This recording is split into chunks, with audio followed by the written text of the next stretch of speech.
There's been quite a number of sort of suggestions, but in particular, I think that they'll fall down on this date of the 31st of January as being the absolute limit, and in between then grant the UK what's known as a flex extension, so a possibility of leaving the EU at the end of November, then at the end of December. Well, it seems increasingly unlikely that Boris Johnson will get that December 12th election that he so desperately wants. He'll be putting the motion in front of the House of Commons today, and he needs a 2/3 majority to get this over the line. Today we've had Operation Brock, which is a no-deal Brexit kind of preparation. We've had that get underway in Kent, which is essentially to stop pile-ups at the port of Dover. So really there is that confusion, there is that uncertainty. So it could be that all politicians are looking to any means to get some kind of path driven forward for Brexit.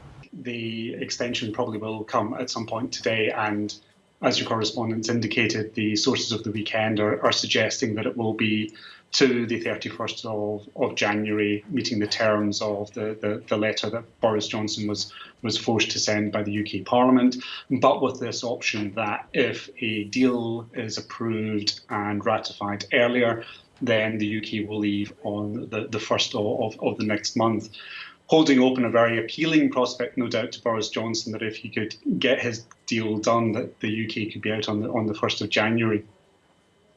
Now, is this going to be the final extension? Are we looking at the final countdown here?